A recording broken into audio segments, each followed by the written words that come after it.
Good day to everyone. Greetings of the day and welcome you all to Bangla Shikha Classroom 2024, an endeavor of Poshchimbango Samagro Shikha Mission under the Department of Education, Government of West Bengal. I am Gargi Mukherjee, Headmistress Balianafor Chandra Balika Vidyalaya, and today we are here to discuss a very famous poem from your textbook. The name of the poem is My Own True Family by Ted Hughes. So now let us turn to page number 31 of your book Bliss, and we'll go through the poem My Own True Family. It is the fourth lesson of your textbook. And we'll know something about the poet. Edward James Ted Hughes was a noted English poet, and he had been the Poet Laureate of Great Britain from 1984 till his death in 1998. His famous works include Birthday Letters, The Hawk in the Rain, and Tales from Ovid. This is a very beautiful poem, you know. This poem is not only about deforestation or afforestation. This poem is about love for nature, love for our fellow beings. They are not only the humans, but they are also the trees who are our own family members. The theme of this poem, My Own True Family, is very beautiful. Here, the poet discusses about very strong family connection between the humans and the trees. It portrays trees, especially the oak trees, as sentient or the living beings with whom humans share a familial bond. The poem emphasizes the consequences of human actions on nature and emphasizes the destruction caused by deforestation and the urgent need for conservation. So through this very beautiful poem, we not only know that how this destruction of nature is badly affecting the whole humankind, the whole world, but the poem also ends with a beautiful note of nature conservation, with the very need for the nature to resurrect, the trees to replant and regrow. Before beginning the explanation, I am going to read to you the whole poem. So turn to page number 31, and as I read the whole piece, try to pronounce the words correctly. Once I crept in an oak wood. I was looking for a stag. I met an old woman there, or nobly stick and rag. She said, I have your secret here inside my little bag. Then she began to cackle, and I began to quake. She opened her a little bag, and I came twice awake, surrounded by a staring tribe and me tied to a stake. They said, we are the oak trees and your own true family. We are chopped down, we are torn up, you do not blink an eye. Unless you make a promise now you're going to die. Whenever you see an oak tree felled, swear now, you will plant two. Unless you swear, the black oak bark will wrinkle over you and root you among the oaks where you were born but never grew. This was my dream beneath the boughs, the dream that altered me. When I came out of Oakwood, back to human company, my walk was the walk of a human child, but my heart was a tree. What does these lines mean? Let us first explain the lines 1 to 3.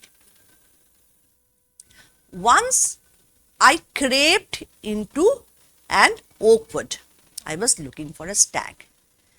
Here the poet imagines himself to be a little child. Here it is a magical experience of a little child who wanders into an oak wood. He was creeping, kneeling, moving very stealthily.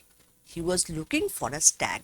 What is a stag? Stag is a male deer. And there he met with an old woman. Maybe she was a witch, and she was all knobbly. Knobbly means unsteady on foot, very weak, and she had a stick on her hand, and she was wearing very ragged and torn clothes. She said, I have your secret here inside my little bag. And then she began to cackle like that a witch would. And the child began to quake, began to shiver, as he was very afraid. She opened up her little bag, and the magic began. There was a reawakening in the child. Suddenly he sees himself surrounded by a staring tribe. What is this tribe? This tribe of trees. You can see in the picture. He was bound or tied to a stake. Stake means a wooden or metal post. Here maybe the stake here are the branches or the trunks of a tree. So he found himself bound to a tree, and with all the trees, they have suddenly got back their human attributes. They are alive and they are all looking at him very angrily. They said, we are the oak trees and your own true family. They are your own family. And what happens? We are chopped down. We are torn up. You do not blink an eye. They are complaining to the little child. They see, you chop us down. You, the human beings, you torn us up and we die. But you do not blink an eye. You have no concern with our destruction. But this is our time for coming back. Now we are threatening you. We have got you in our grasp. You have to make a promise. And if you don't make that promise, you will have to die. What is that promise? Whenever you see an oak tree felled means cut down. Swear, promise that you will have to plant 2 more trees. Unless you swear, the black oak bark will wrinkle over you. Wrinkle means aging signs on the skin. Here maybe the word wrinkle means they will smash him into, they will read over him and root you among the oaks where you were born but never grew, where they are threatening him to bury him underneath. All people, all human beings, they are born and dead.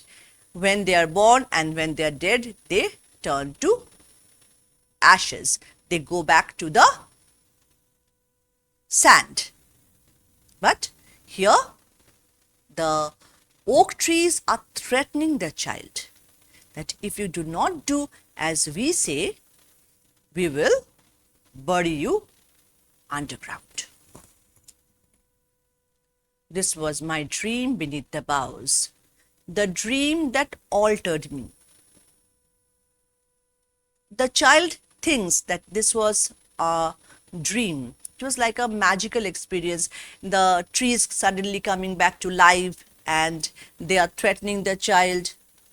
So the whole thing, the child thinks that this is a dream that he has got.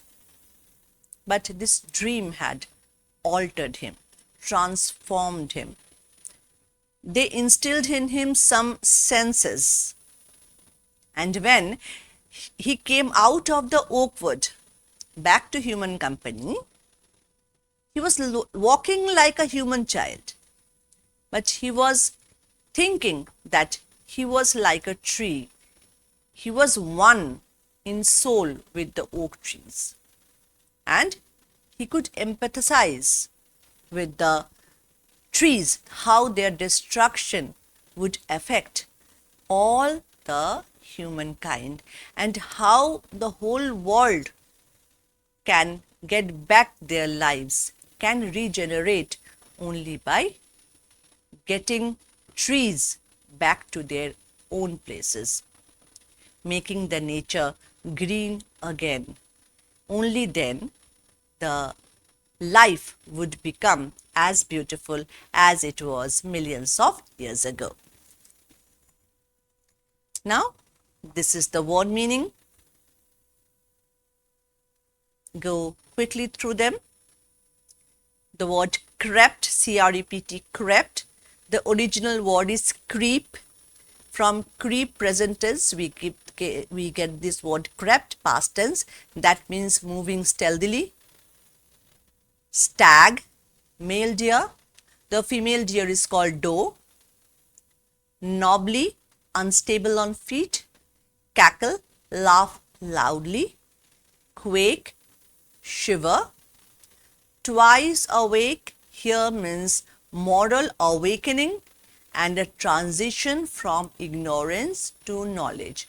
Before this magical experience, the child was not morally awake. He was ignorant to the fact that how we behaved very badly with our fellow creatures.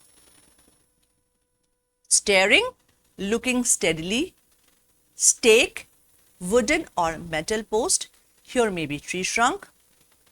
Chopped, cut into small pieces. Blink, shut and open the eyes quickly. Felled, cut down. Swear, promise. Bark, trunk of the tree. Wrinkle, aging signs on the skin. Here it may mean wriggle or strangle. Root you, bury the narrator underground, beneath, under. Boughs, branches. Altered, transformed. Now we will discuss some sample question answers. As you can see on the screen, there are some MCQ type questions, and complete the following sentence type questions, and also some short answer type questions. The first one is quite easy. The answers are also given on the screen. You just have to go quickly through the poem to get the answers. The poet was looking for a stag, doe, goat, deer. The old woman was nobly young witch, a poet's mother. The oak trees threatened the poet to kill him, to kidnap him, to bury him, or to turn him into a tree. The answers are given. But here, this B, under this short answer type questions, this complete the following sentence type questions. Here is something I have to tell you. While you are writing answers to the poems, this is quite different from the giving answers to the prose questions. Sometimes while giving answers to the prose types of pieces, you just go to the piece, you take the answer from the text and you just write it down. But do not ever do this while you are writing the answers to a poem. First question, the given here is the poet became twice awake when. You will not write what is given in the poem. You have to write the prose form of the lines. When did the poem become twice awake? When the nobly old woman opened her little bag. You have to write a correct English sentence. You will not write the poem part. You will have your answers wrong if you do that, and you will not get the full marks. The poet met an old woman when he crept into an oak wood looking for a stag. The oak trees complain that the human beings are indifferent to their destruction. You have to write full sentences, correct sentences.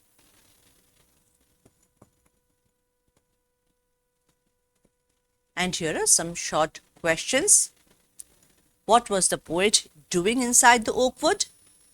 The poet was moving stealthily in search of a stag. Here also you follow the same rule.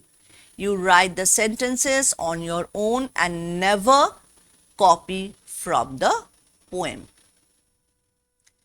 Memorize the name of the poem and also the name of the poet, because when you are given the poem piece in your question paper, the name of the poem and the name of the poet will not be given.